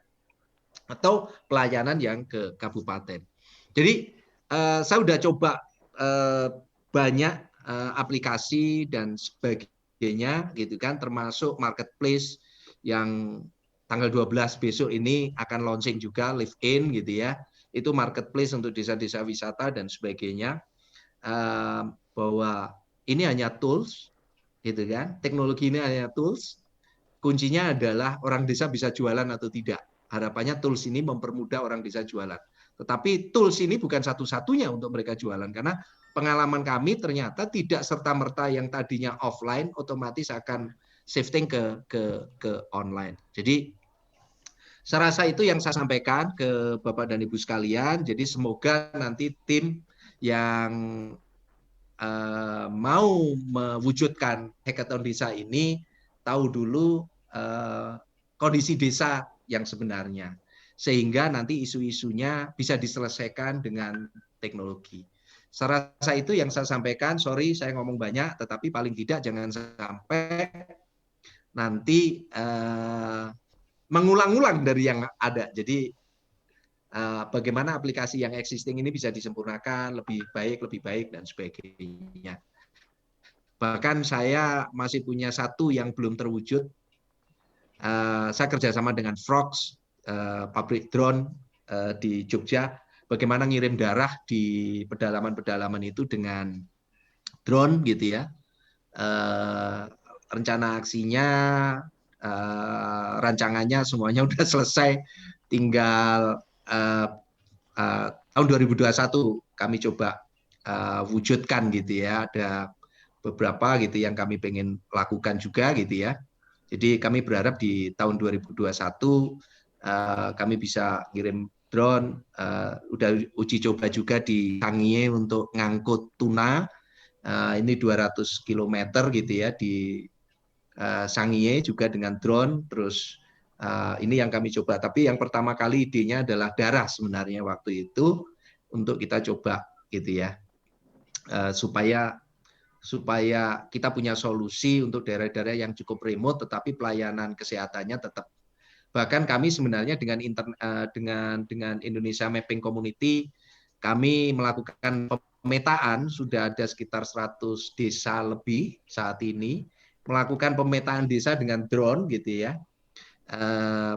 Ini yang kami coba lakukan. Jadi kami coba terus mencari terobosan-terobosan dengan teknologi, dan itu juga kami sampaikan ke teman-teman di pemerintah daerah supaya ini hasil pakai drone dan sebagainya gitu kan, termasuk datanya dan sebagainya.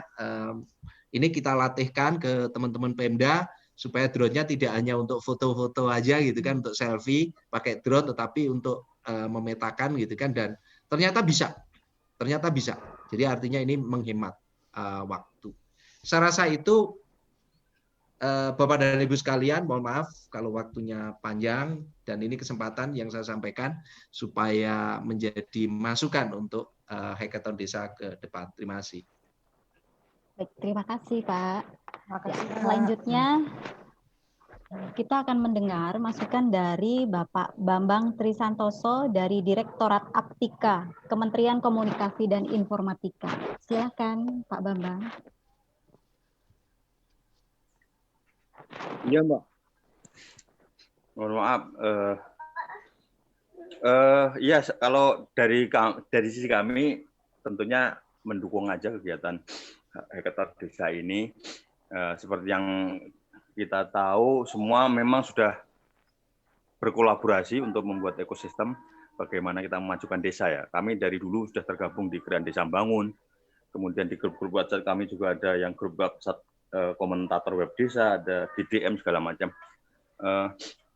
Yang tadi diceritakan oleh Pak Dirjen juga memang juga banyak dilakukan oleh Kementerian Kominfo juga. Gitu. Jadi semuanya memang saling sinergi, saling mengisi, saling kolaborasi. Ya kita harap apa yang kita lakukan bersama tidak tumpang tindih, tapi saling mendukung. Bukan misalnya kayak Mas Noke yang memang pendamping desa di Pancamandala yang sudah membangun segala macam, termasuk sekolah pandu desa ya, segala macam. Ini kadang-kadang kan kita sering sering menggedok tularkan, sering mengeklaim bahwa kita juga ikut andil, tapi memang semuanya kembali lagi kepada peran kolaborasi kita. Ya, kami mendukung dan ya, kami mohon maaf nanti sebentar lagi harus berangkat ke Subang, ke Galuh Pakuan terkait dengan pemberdayaan desa juga. Mungkin kami tidak bisa lama karena harus berangkat. Jadi prinsipnya kami mendukung, Pak. Terima kasih. Assalamualaikum warahmatullahi wabarakatuh. Waalaikumsalam warahmatullahi wabarakatuh.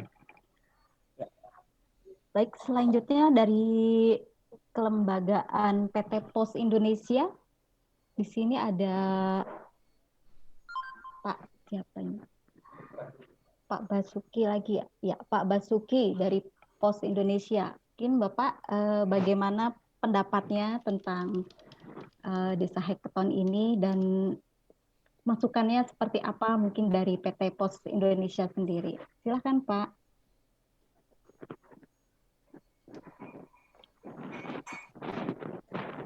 Ya. Bapak. Ya, Assalamualaikum warahmatullahi wabarakatuh, Ibu, Bapak. Selamat sore semuanya. Semoga sehat selalu.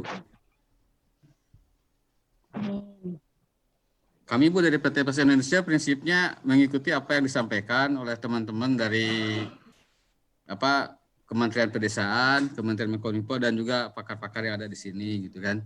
Hanya kita kan harus ini Bu, mungkin kalau bisa saya lihat ini satu-satunya BUMN yang diundang Bu ya, PT Pos Indonesia Bu ya. Ya yang berkaitan apa?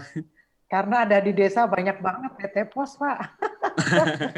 Memang PT Pos Indonesia ini digitalisasi kayaknya dengan adanya perubahan komisaris dan juga dengan direktur ini kan kita juga pengen nyambung juga, apalagi dengan e-commerce. Logistik betul, kan Bu. termasuk bagian pelayanan, Pak. Bagian ya, memang jaringan PT Pos Indonesia sampai ke pedesaan ada 4.000 titik lebih mungkin Bu ya di sana sampai sana. Mungkin itu bisa dimanfaatkan oleh teman-teman untuk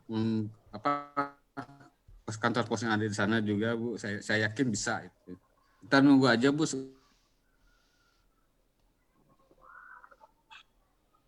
Surprise-nya apa yang itu mungkin dari kami Bu. Ya Pak, siap Pak. Nanti saya koordinasi dengan Pak Direktur ya. Ya, dengan Pak Nezar langsung Bu Aryani. Tapi paling tidak Bapak bisa mengikuti dinamika gagasan dari teman-teman yang bergerak di desa ini Pak. Ya, mudah-mudahan adanya ini bisa membantu kemajuan PT Pos Indonesia di masa yang akan datang. Seperti itu Bu ya. Amin, Pak. Karena aksesnya selama ini mungkin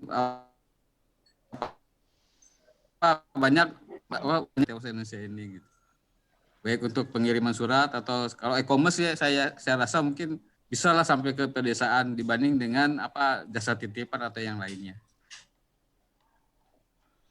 Mudah-mudahan dengan ini pembangunan melalui PT Pos Indonesia pembangunan desa di setiap desa itu dapat berjalan dengan baik. Seperti kalau selama ini kita mungkin mengenal penyaluran dana lewat PT Pos Indonesia itu kan udah salah satu yang bukti yang bisa membuktikan bahwa Pos Indonesia mampu gitu melakukan itu semua. Mungkin kalau dengan yang ini mudah-mudahan bisa lebih baik lagi. Itu Bu dari demikian. Assalamualaikum warahmatullahi wabarakatuh. Waalaikumsalam warahmatullahi wabarakatuh. Ya, mungkin dari Pak Noke Agustianto ya, bisa sharing tentang pengalamannya yang sudah melanglang buana membuat website desa. Berbagi pengalaman kepada kita semua. Ya, silakan Pak Noke. Ya, terima kasih kesempatannya. Assalamualaikum warahmatullahi wabarakatuh. Waalaikumsalam warahmatullahi wabarakatuh. Ini juga apa ya, saya cuman pegiat aja sebetulnya, pegiat desa yang kebetulan akhir-akhir ini memang ikut bergerak menginisiasi lah gitu, menjadi bagian dari, kalau bahasa kerennya, bagian dari akselerasi transformasi digital. Padahal di rancangan tornya aja kan kita semua juga belum paham betul apa yang dimaksud dengan transformasi digital. Tapi secara apa ya, pribadi saya ingin berterima kasih ke para penggagas hackathon desa digital, terutama terus terang saya mencatat hal yang penting sekali dari Pak Ono sebagai suhu ya suhu para pegiat desa digital ini. Memang yang menjadi fokus kami bergerak di soal-soal desa digital ini memang di soal knowledge management-nya. Jadi betul sekali, karena kebanyakan ini kaitannya dengan apa yang disampaikan oleh Ibu Aryani di awal tadi gitu. Jadi apa yang sudah dijadikan fasilitas yang diberikan oleh pemerintah ini memang belum banyak dioptimalkan. Ya mungkin bahasanya tadi ya gitu, ada kata kunci gitu dari Pak Samsul. Kata kuncinya bisnis lokal. Nah ini juga saya pikir jika memang dikerjakan secara lokal, sustainability-nya ini bisa lebih terjaga seperti yang disampaikan oleh Pak Ono tadi itu. Karena kalau misalkan kita membandingkan apa yang dilakukan di Tasik, kemudian di Subang dengan di daerah-daerah yang memang sedang dibangun oleh Bakti juga sekarang melalui kerjasama antara BUMDes dengan ISP dalam penyediaan akses internet sebagai membangun infrastrukturnya, terus kemudian juga di satu sisi ada isinya yang berupa capacity building, terutama untuk pemuda-pemuda desa supaya mereka bisa melakukan hal-hal atau proses membangun desa digital itu sendiri gitu oleh orang-orang lokalnya gitu. Jadi tidak lagi mengandalkan orang luar lagi gitu. Cukup sekali 2 kali di training, sisanya mungkin yang menjadi tantangan sampai sekarang itu bagaimana e-learning tadi bisa dilakukan gitu secara kontinu sehingga substansi tetap terjaga, kemudian sustainability-nya juga tetap terjaga. Memang itu sih yang jadi kendala yang saya catat selama ini juga, dan saya tidak banyak mempunyai solusi untuk hal itu. Tapi dari pertemuan ini justru saya mencatat banyak hal yang sebetulnya bisa menjadi solusi. Entah bagaimana ke depannya ini bisa dijalankan. Ya mudah-mudahan yang paling penting kita bisa membangun kesadaran digital tadi gitu sebagai dasar sebagai dasar knowledge management ini substansinya akan mengarah ke membangun kesadaran digital desanya gitu untuk masyarakat desa itu sendiri. Itu saja sih yang bisa saya sampaikan. Terima kasih. Assalamualaikum. Waalaikumsalam warahmatullahi wabarakatuh. Terima kasih Pak Nuke. Ya, selanjutnya saya persilahkan kepada Bapak Basuki Suhardiman sebagai ahli sistem informasi dari ITB. Kepada Bapak Basuki, Saya persilahkan.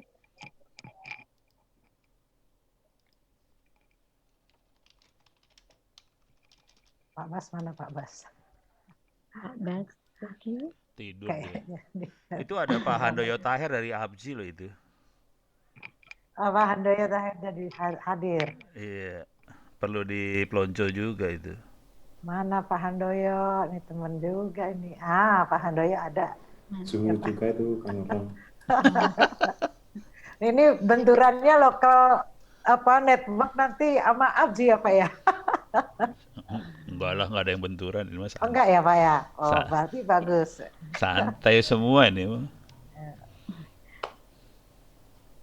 Baik, mungkin dari Abji terlebih dahulu ya. Pak Handoyo.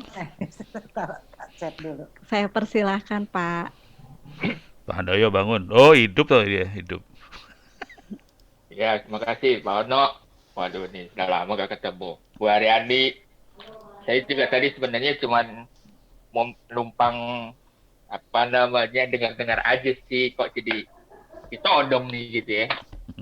Tapi saya pikir inilah Bu, apa namanya, ya kita juga terus kalau kita di ABJI kan memang apa namanya program desa internet mandiri itu kan masih tetap jalan terus. Bahkan beberapa teman-teman sekarang juga lagi sedang ada di Halmahera untuk melakukan survei bersama dengan beberapa BUMDes di sana. Saya juga kemarin baru balik dari Toraja, beberapa kepala-kepala desa di sana juga kemudian melihat bahwa kebutuhannya itu memang sudah ini. Memang sekarang ini yang paling memang dirasakan untuk kebutuhannya itu mungkin karena pandemi ya, itu memang pendidikan.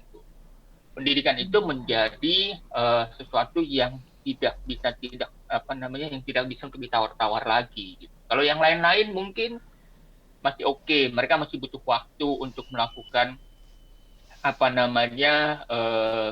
capacity building, mereka perlu untuk melakukan penyesuaian dan segala macam. Tapi kalau untuk pendidikan suka nggak suka, mau nggak mau ya tetap harus mereka lakukan karena sekarang tidak ada pilihan lain selain mereka harus lakukan secara online.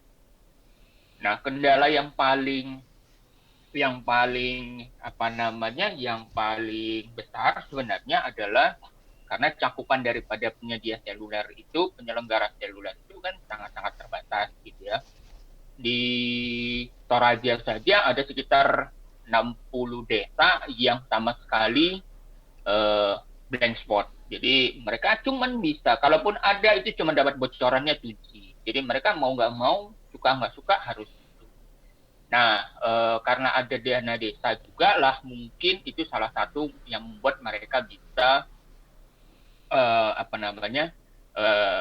ikut di dalam investasi. Tapi saya sepakat sama Pak Ono tadi bahwa sebenarnya yang paling perlu sebenarnya itu adalah bisnis model. Bagaimana bisnis model yang di-create, yang dibuat itu kemudian bisa menjadikan bisnisnya ini menjadi sustain. Beberapa desa yang kita lihat gitu ya, yang bisnis modelnya tidak terlalu prudent, yang tidak terlalu baik gitu, akhirnya kemudian itu malah menjadi beban buat desa ataupun beban buat bakti. Nah, karena semuanya sejak awal bisnis modelnya itu tidak dibuat dengan dengan baik. Untuk di beberapa daerah-daerah di Jawa ini teman-teman juga sekarang ada yang di daerah Wonosobo, di daerah Klaten sana, bahkan kemudian mereka sudah mulai melihat bahwa menggelar jaringan optik untuk di desa itu sebagai suatu hal yang menarik untuk mereka lakukan. Jadi mereka coba tidak lagi menggunakan wireless gitu ya, tapi sudah masuk ke optik. Nah, tapi memang itu butuh waktu lah ya, butuh waktu 5 sampai dengan 7 tahun untuk mereka menyesuaikan.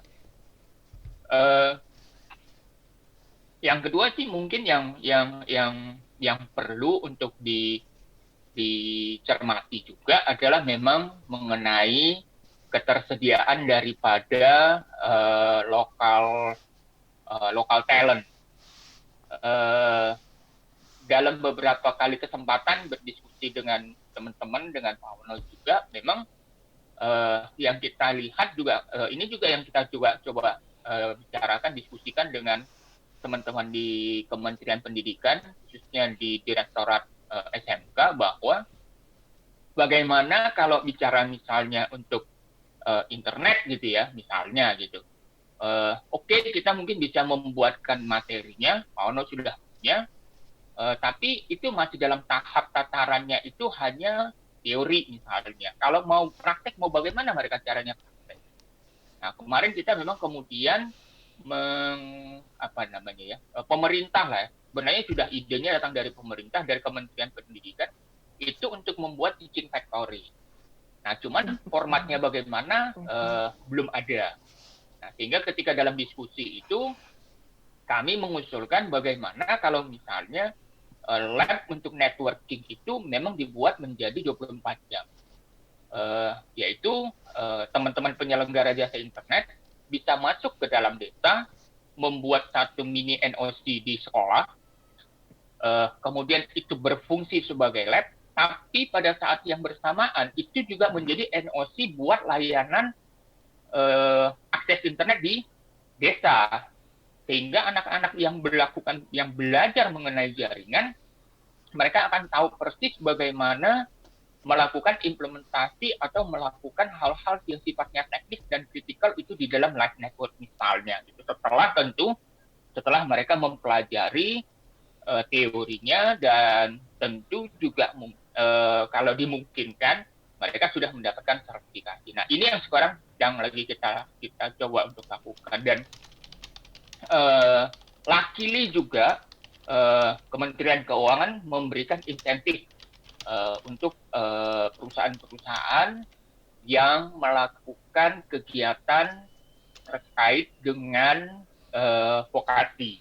Jadi untuk pelatihan anak-anak SMK misalnya, baik itu untuk aplikasi ataupun untuk TKJ, kemudian capacity building, dan lain segala macam. Nah, ini yang kita lagi coba juga, karena tadi Pak Wono juga sudah menyampaikan bahwa sebenarnya yang diperlukan juga bukan desa aja yang diberikan insentif gitu, tapi penyelenggara itu pun kemudian perlu diberikan insentif. Hanya itu adalah untuk memberikan semangat gitu ya untuk mereka untuk berbuat, untuk melakukan, bukan karena kegiatan yang seperti ini kan kita tidak bisa lakukannya itu hanya berbasiskan dengan charity gitu ya. Harus ada format bisnisnya di situ. Nah, hanya mungkin tentu format bisnisnya itu yang harus dicari titik tengahnya. Nah, kemarin kita juga sudah coba untuk sosialisasi dengan teman-teman, karena ada fasilitas relaksasi pajak untuk PPh 29 terkait dengan kegiatan vokasi. Nah, ini teman-teman juga kemudian mulai melihat, oh ternyata kalau dibuat begini, oh ternyata ada efeknya begini. Nah, dan lain macam. Di samping memang ketersediaan, ini mungkin ke depan, ketersediaan operator network di desa mungkin akan menjadi lebih tersedia, karena memang dididik dari sejak awal. Mungkin kira-kira itu yang bisa saya sampaikan, Bu Aryani, Pak. Terima kasih Pak Handoyo. Terima kasih Pak Handoyo. Salam sehat Pak Handoyo. Terima kasih Bu. Terima kasih Pak. Baik, selanjutnya dari founder katadesa.id kepada Bapak Yayan Sopian, saya persilahkan. Terima kasih Pak Putri, Bapak-Bapak. Selamat sore, Assalamualaikum. Salam. Perbincangan kita sore ini justru tambah meyakinkan saya dan teman-teman di Kata Desa bahwa ada banyak hal tentang desa yang tidak banyak diketahui orang. Kita tahu isu desa itu bukan isu yang seksi buat pers terutama, untuk perusahaan pers, sehingga tema-tema desa itu seperti tidak punya tempat di media kita, di media online. Terutama saya melihat, itu sebabnya kemudian saya dan teman-teman mencoba gimana kalau kita bikin sesuatu yang memberikan tempat tentang portion. Ini kaitannya dengan, tidak banyak orang tahu sebetulnya problem yang dihadapi desa, dan bahwa ada geliat, ada dinamika yang sedikit. Perbincangan kita di publik nyaris tidak menyentuh persoalan-persoalan. Nah, ini juga saya ngelihat kaitannya dengan hackathon desa ini soal tadi. Ketika saya membaca pertama kali gagasan dan teman-teman soal hackathon desa, terutama di soal situs web, memang saya juga bertanya-tanya ini sebetulnya tentang apanya ya yang akan dilombakan. Apakah urusan teknisnya, CMS terbaikkah, atau apa gitu. Hal yang mungkin kalau boleh saya sampaikan, yang mungkin saya rasa perlu mendapat perhatian dari teman-teman inisiator hackathon desa ini adalah sebenarnya kontennya. Tadi sudah disinggung oleh banyak narasumber di sini, penting sekali konten itu. Dan Pak Dirjen tadi juga sudah memberikan insight bahwa barangkali memang betul tidak semua urusan harus ada di situs web desa. Tetapi ada satu atau beberapa hal yang sebaiknya ada di situs web. Terutama sekali sebetulnya informasi tentang dinamika dan geliat desa itu sendiri. Karena sekali lagi saya tidak melihat kecenderungan pers kita memberi tempat yang layak beritanya tentang desa. Sehingga peran warga desa sendiri, pemerintahan desa sendiri untuk mewartakan dirinya menjadi sangat penting. Mewartakan dirinya menjadi sangat penting. Karena perlu kita khawatirkan jika informasi tentang desa ini tidak muncul, tidak menjadi bagian dari ingatan kita, itu kan juga sesuatu yang harus kita waspadai lah. Harus kita waspadai ketika kita tidak punya ingatan tentang desa itu seperti apa sih? Dinamikanya yang terjadi seperti apa? Persoalannya apa? Tantangannya apa? Dan apa yang sudah diselesaikan? Itu kan kalau kita tidak tahu juga, publik tidak tahu juga, menurut saya tidak sehat untuk masyarakat. Kembali ke soal hackathon ini, saya kira masukan-masukan dari para narasumber tadi mudah-mudahan bisa memperjelas teman-teman para inisiator di sini soal, terutama sekali karena ada dua kategori ya saya melihat soal aplikasi dan situs web, terutama soal situs web ini bisa diperjelas lah arahnya mau kemana gitu, dalam konteks hackathon itu. Apakah soal teknisnya kah, ataukah di luar urusan teknisnya? Maksud saya konten ya, konten. Misalkan ada konten seperti apa. Saya kira itu saja yang bisa sampaikan. Terima kasih atas undangan dan kesempatan berkumpul bersama ini. Terima kasih. Terima kasih Pak Yan. Ya, mungkin sebelum di sini narasumber sudah menyampaikan seluruh pendapatnya. Sebelum saya akhiri, ada yang ingin ditambahkan lagi? Bapak Zulfan mungkin? Terima kasih. Mic-nya.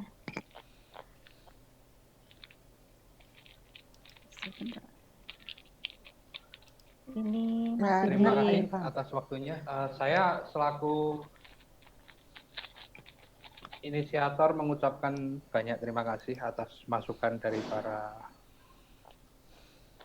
suhu ataupun maestro ya yang berkaitan dengan desa dan berkaitan dengan digital gitu. Saya terus terang saya ketemu Pak Ono itu di tahun 2004 dulu masih dengan wajan bolik gitu ya, yang itu cukup berguna untuk desa saya dulu gitu. Tapi sayang sekarang IndiHome udah masuk gitu, jadi ya wajan boliknya sudah menjadi wajan lagi gitu.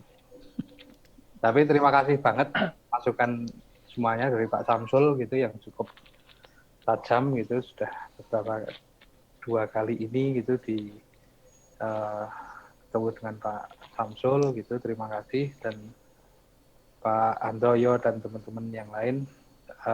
Pak Andoyo dari APSI ya, semoga nanti segera bisa ada yang realisasi, karena terus terang program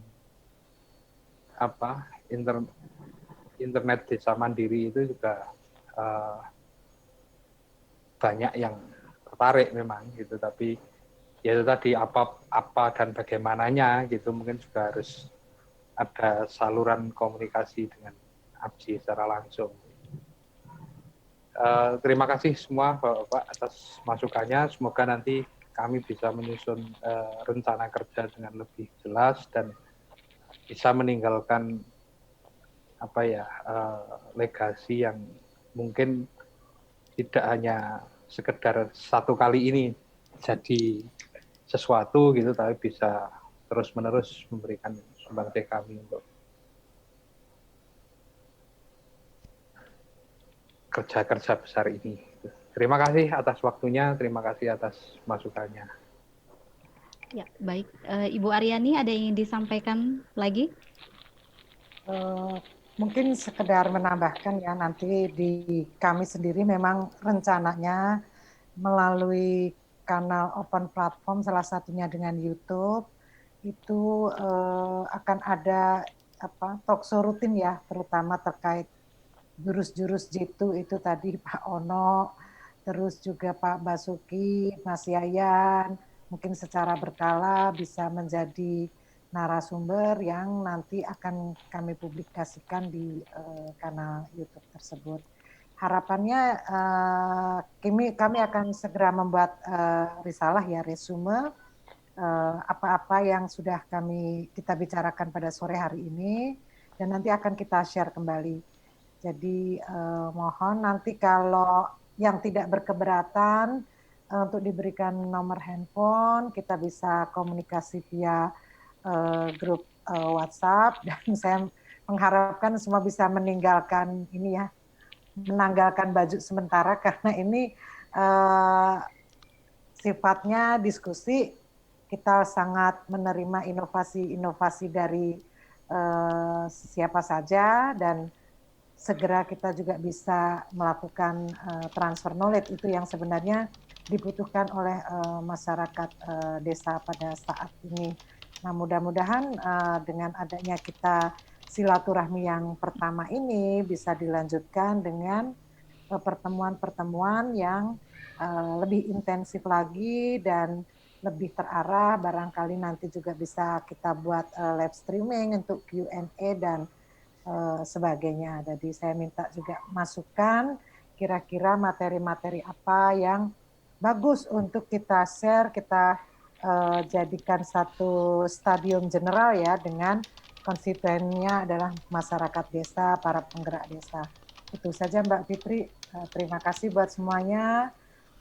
Kami sangat mengapresiasi dukungan berbagai pihak. Mudah-mudahan acara Desa Hackathon dengan dukungan 3 kementerian dan badan ini bisa membawa hasil yang maksimal. Itu Mbak Fitri. Terima kasih ya Pak Ono, Pak Yayan, Pak Handoyo, dan Mas Noke, dan Pak Niko. Dari Bakti ada Mas Bambang, ada Pak Satrio Darmanto, ada Mbak Zafira. Terima kasih semuanya. Ya, baik. Alhamdulillah kita sudah berada di penghujung acara. Terima kasih kepada Bapak Ibu yang sudah dari awal hingga akhir ini tetap berada di acara silaturahmi kita ini. Banyak sekali ilmu dan informasi-informasi yang nanti akan kita ramu lagi untuk keberlanjutan penyelenggaraan Desa Hackathon ini. Billahi taufik wal hidayah. Wassalamualaikum warahmatullahi wabarakatuh. Waalaikumsalam. Waalaikumsalam warahmatullahi wabarakatuh. Salam. Pamit. Terima kasih Bu Aryani, teman-teman. Terima kasih Pak Samsul. Wah, Pak Samsul sama saya namanya sama ya. Minta nomor handphonenya Pak. Sama-sama Widodo, Pak. Kalau Pak Ono enggak Pak. Jadi cuma aneh Pak, Bapak pakai nama tengah, saya pakai nama keluarga coba. Oh iya. Orang bule kan bingung Pak. Ada yang Widodonya di depan. gitu Oh kan. iya ada Widodo. Jadi Iya. makanya bingung. Joko Bu Widodo loh. Bu Ari, saya Joko tadi ada yang Widodo. lupa. Apa Pak? Gini, orang desa itu butuh referensi.